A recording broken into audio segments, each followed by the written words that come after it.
Vous écoutez La Story, issue de l'épisode S703 du podcast Faut pas pousser les ISO, diffusé le jeudi 5 octobre 2023. La Story vous est présentée par Canon et sa gamme EOS R, des hybrides aux performances inédites pour une créativité sans limite.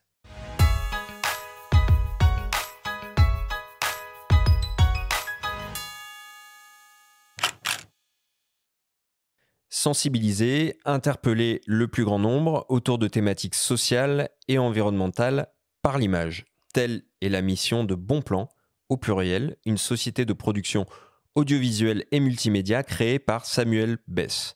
Réalisateur, il a travaillé pendant 20 ans pour des chaînes de télévision nationales avant de prendre un virage à 180 degrés en mettant son sens du cadrage au service de sujets qui ont du sens. Avec ses compères Pierre Cosmao du Manoir et Gilles Le Goff, il fonctionne en toute indépendance et propose, en accord avec le concept d'économie sociale et solidaire, des prestations audiovisuelles et de R&D engagées. En ce qui concerne la prestation audiovisuelle, nous développons des projets de communication externe et interne avec nos clients, des secteurs du social, médico-social et environnemental. Et au sujet de notre pôle de R&D engagé, nous produisons des projets créatifs et innovants concernant les sujets sociétaux tels que, par exemple, le regard sur le handicap, la place des seniors au sein de notre société ou encore l'économie circulaire. Ensuite, nous tentons de les proposer, de les vendre aux acteurs concernés. Grâce à la confiance qu'ils nous accordent, grâce à l'intérêt qu'ils perçoivent à tenter l'expérience avec nos différents projets, nous arrivons ensemble à les faire vivre et à les faire rayonner. Et ce que je trouve vraiment génial dans ce système, c'est que les associations, les fondations et les entreprises engagées utilisent ces projets comme événements au sein de leur structure, mais aussi comme moyen de valorisation de l'individu, quel qu'il soit. Et ensuite, la cerise sur le gâteau, c'est qu'en organisant des expositions photos, des projections de films vers l'extérieur sur ces thématiques chargées de sens, l'image devient un outil de démocratisation des sujets qui peuvent effrayer certains et des sujets qui sont souvent aussi méconnus ou mal connus. Et ça, c'est top. Parmi ces projets, Rictus met en scène des binômes, une personne atteinte de handicap et un professionnel accompagnant. Un jeu photographique s'instaure où il s'agit pour chacun des protagonistes de rivaliser de grimaces, l'idée finale étant de gommer les différences entre eux une fois les deux photos mises en regard lors d'une exposition. Gilles Le Goff, éducateur spécialisé depuis 25 ans, passionné de photographie, s'occupe d'adultes atteints de handicap mental et psychique. Il savoure les retours positifs auprès du grand public, mais aussi des sujets photographiés qui sont interviewés dans la foulée. On œuvre aussi pour que l'expo photo et le film making-of puissent être vus à la fois in situ dans l'établissement, mais aussi qu'ils puissent se balader, aller dans différents lieux, des écoles, pour justement aborder ces thématiques-là, que sont le handicap ou le vieillissement, enfin voilà. Et c'est ça qui est intéressant, c'est qu'il y a une valorisation par l'image et par la vidéo de ces personnes, professionnels, résidents, accompagnants, accompagnés. Nous, ça nous fait kiffer déjà de voir les retours et puis d'interpeller vraiment le grand public. C'est-à-dire quand tu vois des photos qui font 1 mètre par 70 de large en noir et blanc, où tu as une nana qui fait une gueule pas possible avec un résident à côté, pareil. Tu vois, déjà, ça interpelle, ça peut choquer, mais on a toujours des retours hyper positifs en fait. Cette façon d'utiliser l'image permet d'atteindre d'autres formes d'échange entre des personnes habituées à travailler ensemble et possède même des vertus thérapeutiques, comme l'a constaté Samuel Bess. Ce qui est d'autant plus génial dans ces différents processus créatifs avec l'image, c'est que nous apprenons des personnes avec qui nous travaillons.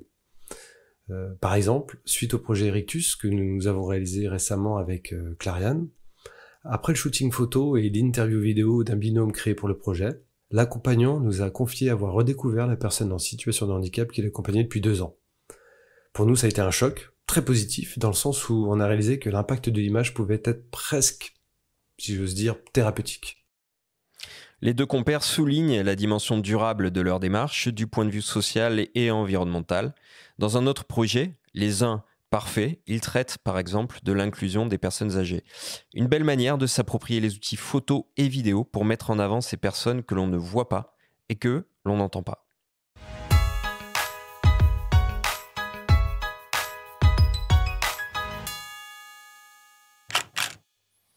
Est-ce qu'on peut voir ces photos et ces vidéos de Gilles et Samuel en dehors des expositions, Benjamin ? Oui, on peut les voir sur leur site, donc bon, au pluriel, plan au pluriel.co, donc c'est un site accessible pour tout le monde, et on peut les voir donc dans tous les endroits où ils exposent, qui sont souvent des associations ou des endroits plutôt privés.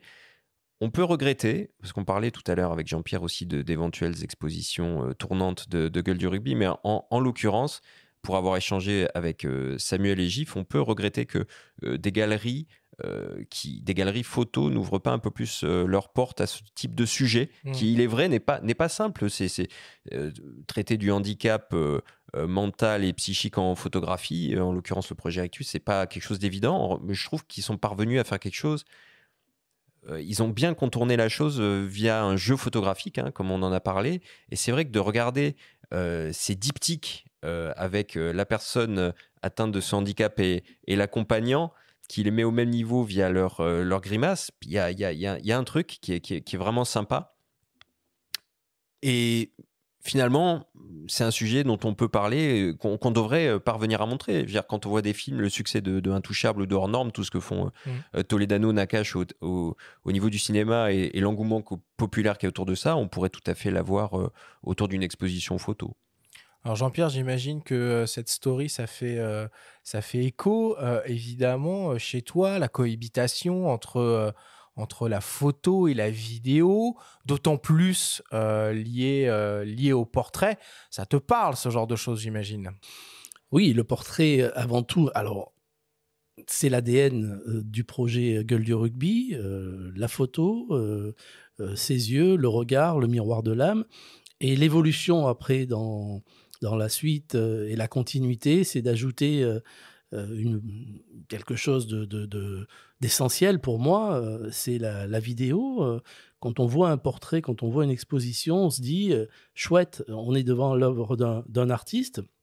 Et on se dit, il y a les stigmates, il y a les joies, les peines, le passé sur un visage, mais j'ai envie d'aller plus loin. Et ce plus loin, justement, c'est ce complément, et je dirais qui devient presque fondamental aujourd'hui, c'est la vidéo, grâce à un QR code, et la vidéo, où là, on a le temps véritablement de passer en revue à la fois la carrière, mais je dis toujours, le ballon n'est qu'un alibi pour parler des hommes.